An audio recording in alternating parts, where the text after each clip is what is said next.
everyone. Welcome back to my channel. In this video, I have talked about how you can prepare for the KVS interviews.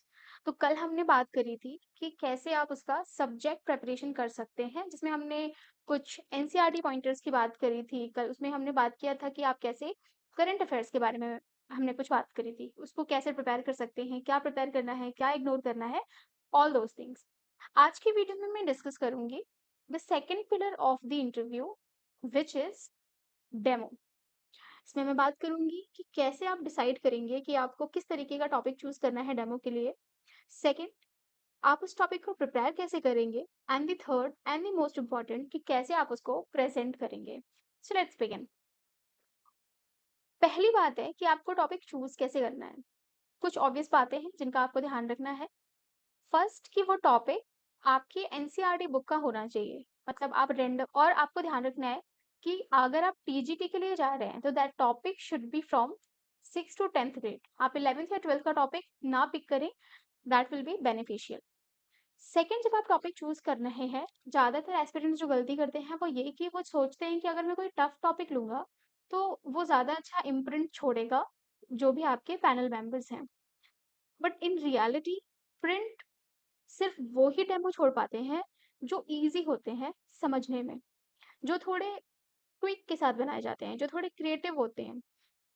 तो आपको ध्यान रखना है कि आप कोई ऐसा टॉपिक ना चूज करें जिसमें आप उतने कंफर्टेबल नहीं हैं।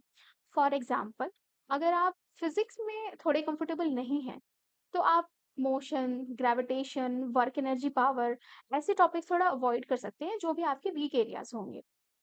अगर आपका लेट्स से बायो स्ट्रांग है, बायो थोड़ी सी क्रिएटिविटी की लिबर्टी हमें देता है, तो आप चाहो तो बायो का डेमो भी प्रिपेयर करके जा सकते हो। ये तो हो गई उस सिनेरियो की बात अगर पैनल मेंबर्स ने आपको बोला है कि आप एक डेमो दे करके बताइए। बट हमेशा ऐसा नहीं होगा।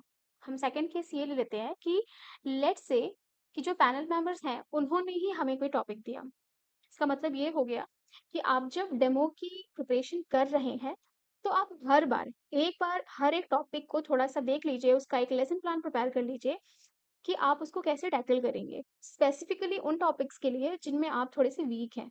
मैंने ज़्यादातर देखा है कि बायो में फिजिक्स के बच्चे थोड़ा सा उनका 19-20 होता है। तो आप ऐसा कर सकते हैं कि सिर्फ फिजिक्स के कुछ टॉपिक्स जो आपको बहुत टफ लगती हो उनका आप एक बार घर पे डेमो करके देख सकते हैं।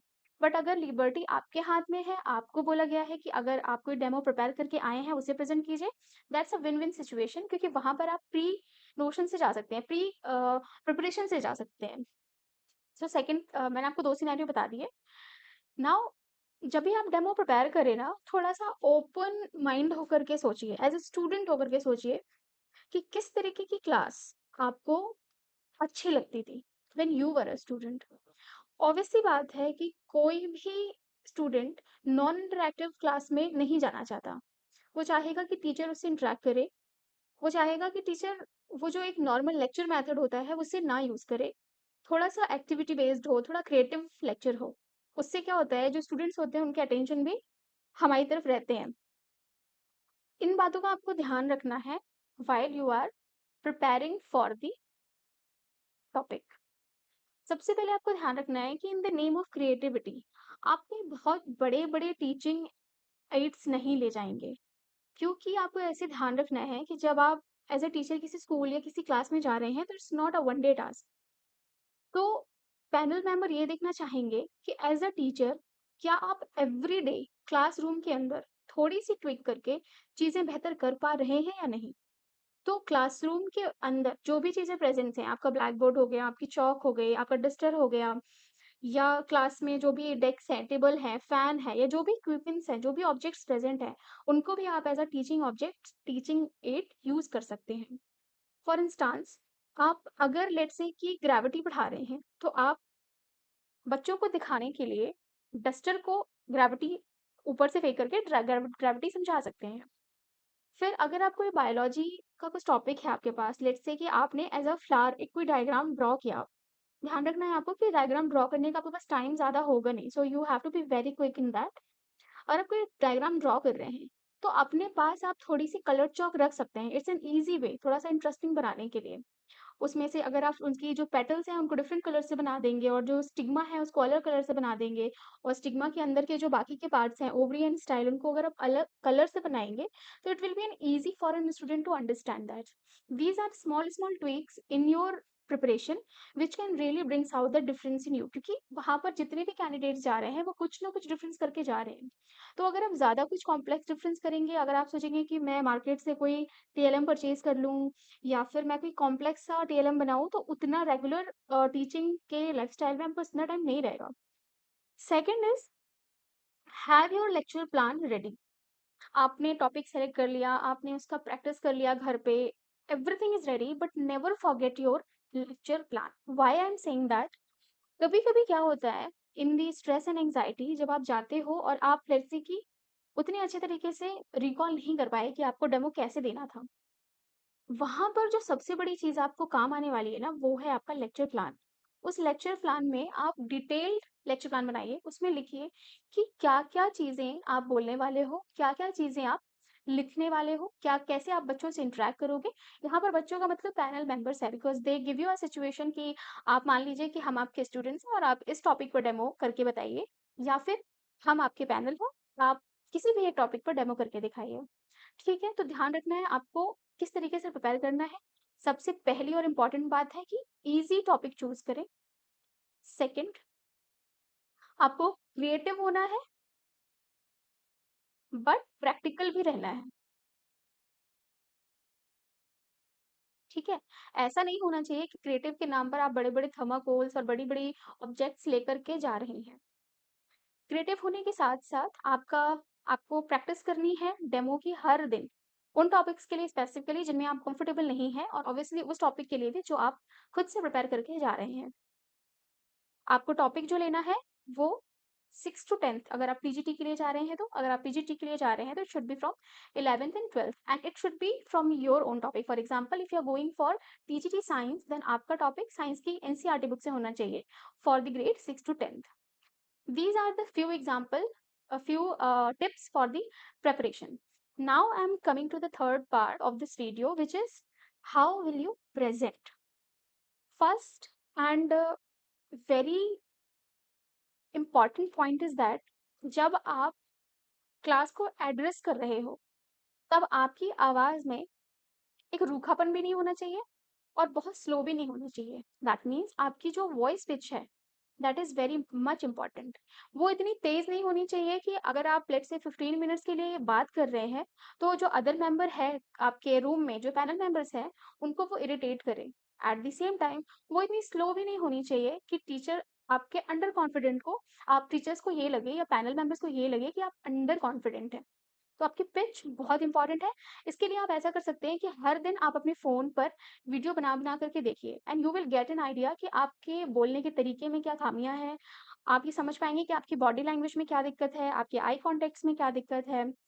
आप एक रोलर बोर्ड भी ले सकते हैं, कुछ 100 रुपीज़ समथिंग का आता है मार्केट में, that's a white roller board. I hope आप सभी टीचिंग कम्युनिटी से हैं, तो आप इस रोलर बोर्ड के बारे में अच्छी तरीके से अवेयर होंगे। तो just 100 rupees in the market in which you can also practice how will you write on the blackboard because हम सभी जितने भी स्टूडेंट्स हैं वो आप चूंकि क्लासेस पे नहीं जा रहे हैं एस्पिरेंट्स हैं घर में रहते हैं पढ़ा रहे हैं तो we generally do not have an access to the blackboard on everyday basis. तो आप क्या कर सकते हैं 100 रुपीज का आप रोलर बोर्ड लेकर आओ और डेली उस पर लिखने की प्रैक्टिस करो। Now why it is important, copy पे लिखना is different task and blackboard पे लिखना is a different task. Copy में आप जब भी लिखते हो तो आपका पेन डाउन है but whenever you are writing on the board आपका जो ओरिएंटेशन ऑफ द राइटिंग है वो अलग है।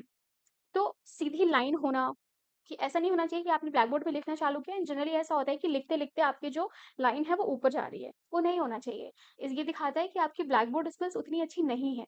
तो यू हैव टू प्रैक्टिस कि आपकी जो लाइंस हैं वो एकदम स्ट्रेट हो। इसके अलावा जो ज़्यादातर बच्चे गलती करते हैं आउट ऑफ पैनिक और आउट ऑफ स्ट्रेस वो है spelling mistakes. Even simpler words जैसे वैक्यूल्स या फिर प्रोकैरियोट्स या फिर gravitation let's say example I E A में बच्चे बहुत कंफ्यूज होते हैं then they make spelling mistakes.